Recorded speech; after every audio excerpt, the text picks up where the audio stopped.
Hello friends, welcome back to our YouTube channel Ruhi Classes. हमारा जो आज का टॉपिक है वो हिंदू विधि से होने वाला है, ठीक है। जिसमें कि क्वेश्चन है हमारा, हिंदू विधि अधिनियम में उल्लेखित विवाह विच्छेद के आधार जो है उनको बताइए, ठीक है। तो विवाह विच्छेद की बात करूँ तो हमने धारा 13 में इसके 3 भागों में इसको बांटा था, ठीक है।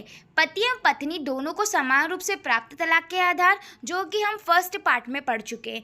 आज इस वीडियो का सेकंड पार्ट है जिसमें हमारे जो 2 आधार है वो बाकी थे, जिसमें पहला आधार है केवल पत्नी को प्राप्त होने वाले तलाक के आधार और दूसरा आपसी सहमति से तलाक के आधार। तो आज इन्हीं दोनों पॉइंट को हम जो है इस वीडियो में कवर करने वाले हैं, ओके। वीडियो में आगे बढ़ने से पहले यदि आपने अभी तक हमारे चैनल को सब्सक्राइब नहीं किया है तो कर लीजिए, ताकि आगे भी आपको ऐसी यूजफुल वीडियो मिलती रहे। हाँ, तो फ्रेंड्स, सेकंड हमारा पॉइंट था केवल पत्नी को प्राप्त होने वाले तलाक के आधार, मतलब ऐसे तलाक के आधार जो केवल पत्नी को ही प्राप्त है, ठीक है। हिंदू विवाह विधि संशोधन अधिनियम 1976 पास हो जाने के बाद जो है तलाक देने के लिए पत्नी को 4 अतिरिक्त आधार जो है प्रदान किए गए, मतलब अलग से जो है 4 अधिकार जो है या फिर आधार जो है प्रदान किए गए हैं, किसको? पत्नी को, ठीक है। अधिनियम की धारा 13(2) में हम देखेंगे तो इसके द्वारा पत्नी को अतिरिक्त विवाह विच्छेद के निम्नलिखित अधिकार जो है पृथक रूप से दिए गए, मतलब अलग से जो है दिए गए, जिनके आधार पर पत्नी जो है तलाक ले सकती है। तो वो कौन से आधार है? वो 4 आधार है, ठीक है। तो जिसमें पहला है बहुविवाह के आधार पर तलाक, दूसरा है पति द्वारा बलात्कार, गुदा मिथुन तथा पशुगमन के आधार पर तलाक, तीसरा भरण पोषण की डिक्री के आधार पर तलाक, चौथा यौवन के विकल्प के आधार पर तलाक, ठीक है। तो ये 4 अतिरिक्त आधार है जो कि पत्नी को प्राप्त किए गए, किसमें? अधिनियम की धारा 13(2) में।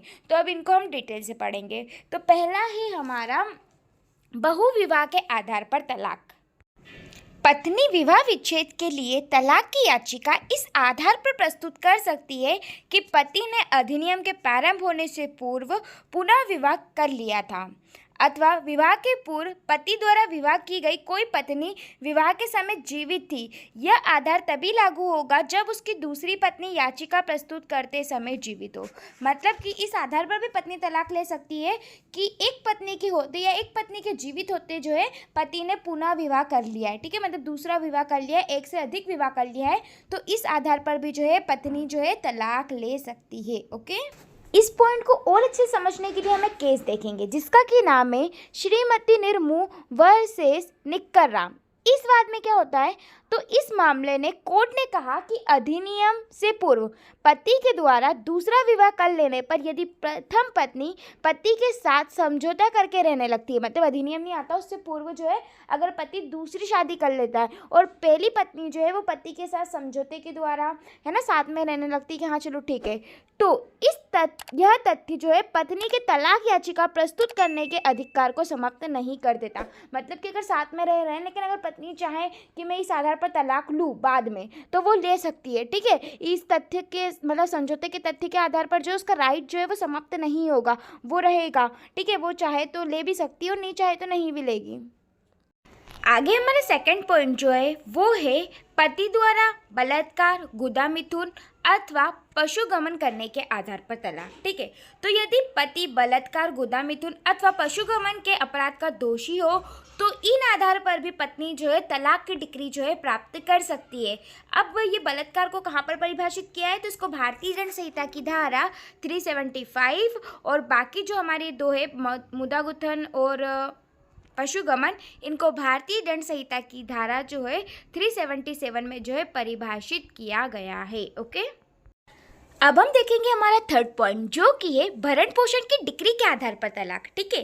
तो हिंदू दत्तक ग्रहण एवं भरण पोषण अधिनियम 1956 की धारा 18 के अधीन या दंड प्रक्रिया संहिता की धारा 125 के तहत पति विवाह विच्छेद के विरुद्ध आदेश पारित किया गया है तथा ऐसे आदेश या डिक्री के 1 वर्ष या उससे अधिक समय तक दोनों ने सहवास प्रारंभ नहीं किया है, मतलब साथ में रहना स्टार्ट नहीं किया, अलग रह रहे हैं, तो पत्नी ऐसी स्थिति में विवाह विच्छेद कर सकती है, ठीक है। इन दोनों धाराओं के तहत अगर आदेश हुआ है और 1 साल से जो आदेश की डिक्री है उसके 1 साल के तक जो है दोनों पति पत्नी साथ में रहना प्रारंभ नहीं किया, अलग अलग ही रह रहे हैं, तो इस आधार पर भी पत्नी जो है डिवोर्स ले सकती है, ओके।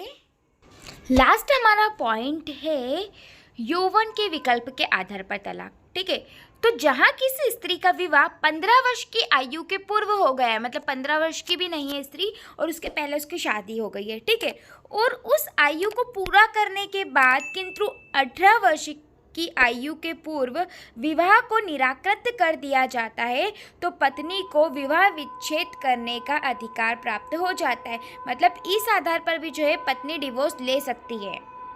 अब हम देखेंगे हमारा मेन लास्ट पॉइंट, जो कि है परस्पर सहमति के आधार पर तलाक। इससे पहले हमने दो देख लिए कि पति और पत्नी को कब प्राप्त है आधार, किन आधारों पर तलाक ले सकते हैं, और केवल पत्नी कब ले सकती है। लेकिन अब हम देखेंगे कि पति और पत्नी संयुक्त रूप से किन आधारों पर तलाक जो है ले सकते हैं। ठीक है, तो हिंदू विवाह अधिनियम 1955 की धारा 13B के अंतर्गत विवाह विच्छेद अथवा तलाक के लिए एक और आधार प्रदान कर दिया गया है। ठीक है, इस धारा के अनुसार विवाह के दोनों पक्षकारों के द्वारा जिला न्यायालय में विवाह विच्छेद के लिए इस आधार पर याचिका दायर की जा सकती है कि वह दोनों पक्षकार 1 वर्ष से या अधिक समय से अलग रह रहे हैं। मतलब यदि दोनों पति पत्नी चाहे तो वो जो है जिला अदालत जो है उनके क्षेत्र की, वहाँ पर जो है याचिका दायर कर सकते और कह सकते हैं कि हम दोनों पक्षकार जो है 1 वर्ष से या इससे भी अधिक समय से जो है अलग रह रहे हैं। ओके,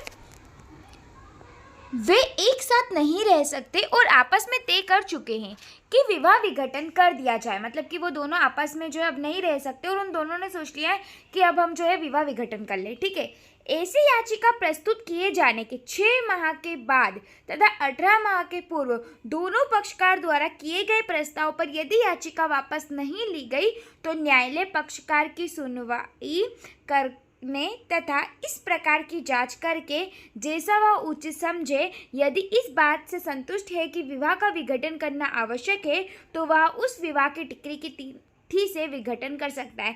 मतलब कि यदि याचिका दायर की गई है न्यायालय में और वह वापस नहीं ली गई है, ठीक है, कब 6 महीने के बाद और 18 महीने से पूर्व, तो ऐसे में जो है न्यायालय अगर उचित समझे दोनों पक्ष को सुनने के बाद तो ऐसे विवाह का जो है विघटन हो सकता है, मतलब तलाक हो सकता है। ठीक है, किस आधार पर? आपसी सहमति के आधार पर। ओके, हाँ, तो फ्रेंड्स इस प्रकार हमारा जो क्वेश्चन था हिंदू विवाह अधिनियम में उल्लेखित विवाह विच्छेद के विभिन्न आधार बताइए, वो यहीं ख़त्म होता है। हम मिलते हैं नेक्स्ट वीडियो में नेक्स्ट टॉपिक के संग। अगर आपको हमारी वीडियो से ज़रा भी हेल्प होती है तो प्लीज़ चैनल को सब्सक्राइब कीजिए, वीडियो को लाइक कीजिए और ज़्यादा से ज़्यादा शेयर कीजिए ताकि और लोगों की भी हेल्प हो सके। Thanks for watching this video.